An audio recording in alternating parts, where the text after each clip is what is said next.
everybody, Sprocket Simulations here. If you're wondering about purchasing the new Flight Replicas PA-11 Cub Special, today we're going to be doing a first flight. We're going to be taking off from a nice grass strip here just a little bit east of Mount Rushmore, or the Rushmore Monument, and flying past that to check it out because I haven't seen that yet in the game. And then we're going to head sort of southwest to an airport called Custer, and we're going to go through a quick startup procedure on this. The default cold and dark, if you will, is with the battery already turned on, which is that red knob there. White is the avionics. You have your comm stack below you here, transponder, gauges. You're going to have RPM, airspeed, compass, your altimeter. Keep in mind this is in thousands of feet. You then have your oil temp and oil pressure.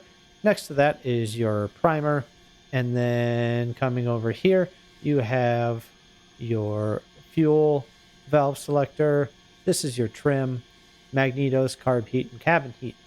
There is some buttons on the dash as well. So this one here opens the window, and then this one here will open essentially the door. A lot of people will fly that way because it's such a slow aircraft. Stall speed is 40 miles an hour, so keep that in mind. I'm going to keep that in mind when I'm taking off at this short field here to make sure that I can keep us above 40 as we make the climb out.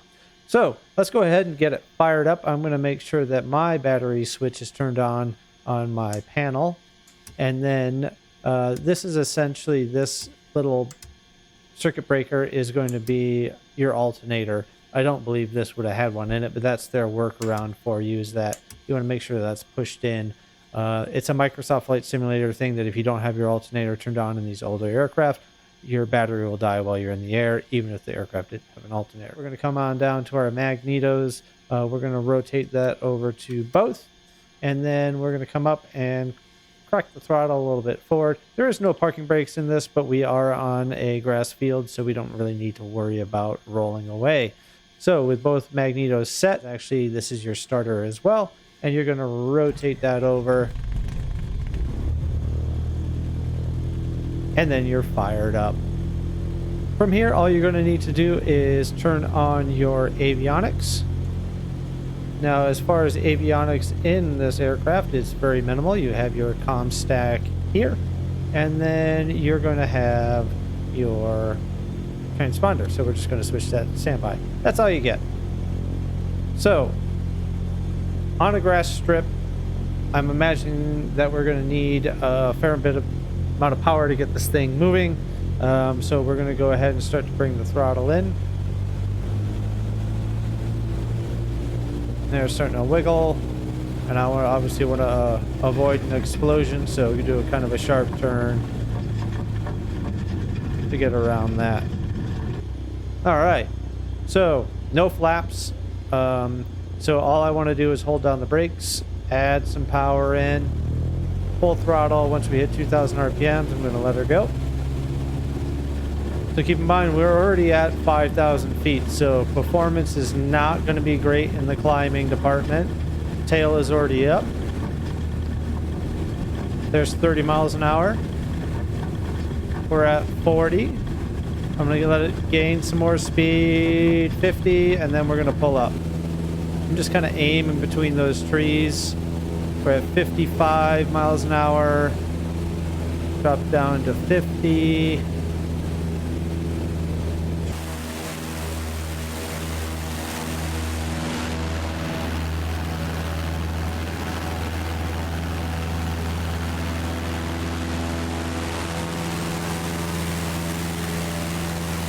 This handles really nicely, though. It's pretty smooth.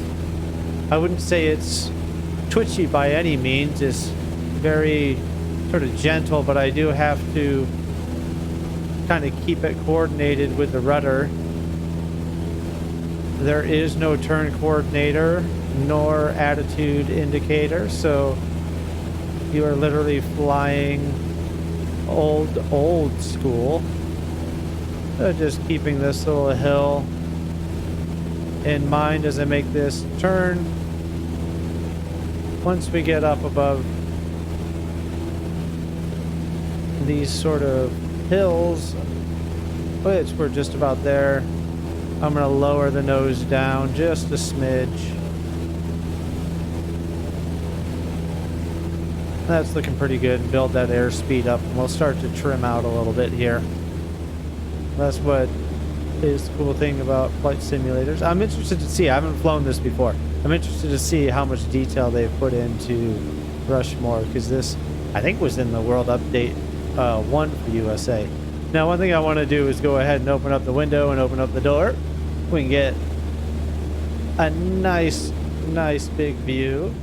I always find Mount Rushmore to be such a weird thing.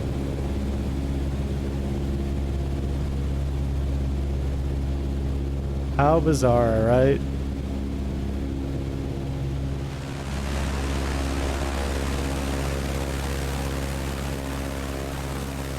So I just wanted to show you really quick how I do these types of flights. So I did have a look at a chart beforehand and wanted to pick out some reference points. So obviously this lake is a nice one. These two peaks are a nice one. And then you have the town of Custer right here. Well, so all I needed to do was really make sure that I was looking, well, flying to the right of those peaks, and that should line me up from Mount Rushmore to the airport, which is here. So we're going to enter the downwind about 45 degrees. We're currently at about 7,000 feet, doing a pretty nice cruise here. We're, you know, at about 102, bouncing around there, just below 7,000 feet. And we'll rejoin once I'm kind of on the approach here. I have not landed this aircraft yet, but I imagine it's going to be tricky because there are no flaps. Okay, so we've descended down to 6,000 feet. We're about to join the downwind leg. Now, what I did notice during my descent is that this thing picks up speed when you're descending. So that's got me a little concerned for the approach. I'm gonna have to make it pretty shallow. Okay, so I started my base a little high, which has me concerned, because this thing honestly gains so much speed when that nose comes down. So I'm gonna try and do a little bit of a slip here. Man, it's twitchy too when you try and do a slip. Gentle. Okay, we're on the poppy lights. All right, that worked out okay. I'd say a slip works pretty good. I'd love to hear from you guys if on the, I haven't flown the J3 all that much, that happens in this aircraft or not. So now we're doing okay, but I'll probably need to bring in a little bit of throttle here to, yeah, nice, easy, there we go. Now I'm gonna kill it. Skim these trees. Still going fast.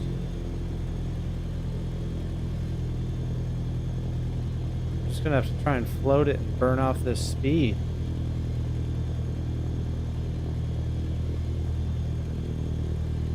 All right, touchdown.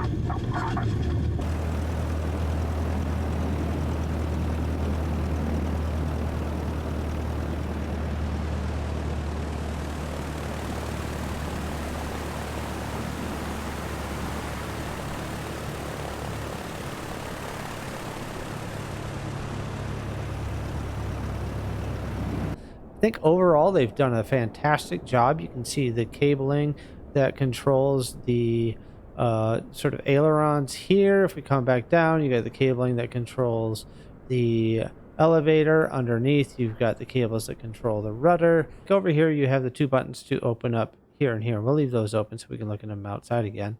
But you have this button here and this button here. Now, if you click this button, that's going to turn off your pilot and co-pilot, and this button is actually going to add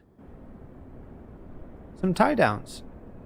So we do have the ability to add some tie downs to it, which I'm glad to see, because I do appreciate when third-party aircraft add that in. We do have one even on the tail wheel. So my overall rating for this aircraft, and if it is worth the $20 that you got to spend for it, is yes, but with an asterisk. And that asterisk is be prepared to fly a plane from 1947. There's no flaps. I am going to have to learn how to land this thing and reduce that speed during the descent. It's tricky, and that's what's fun about these aircrafts to me.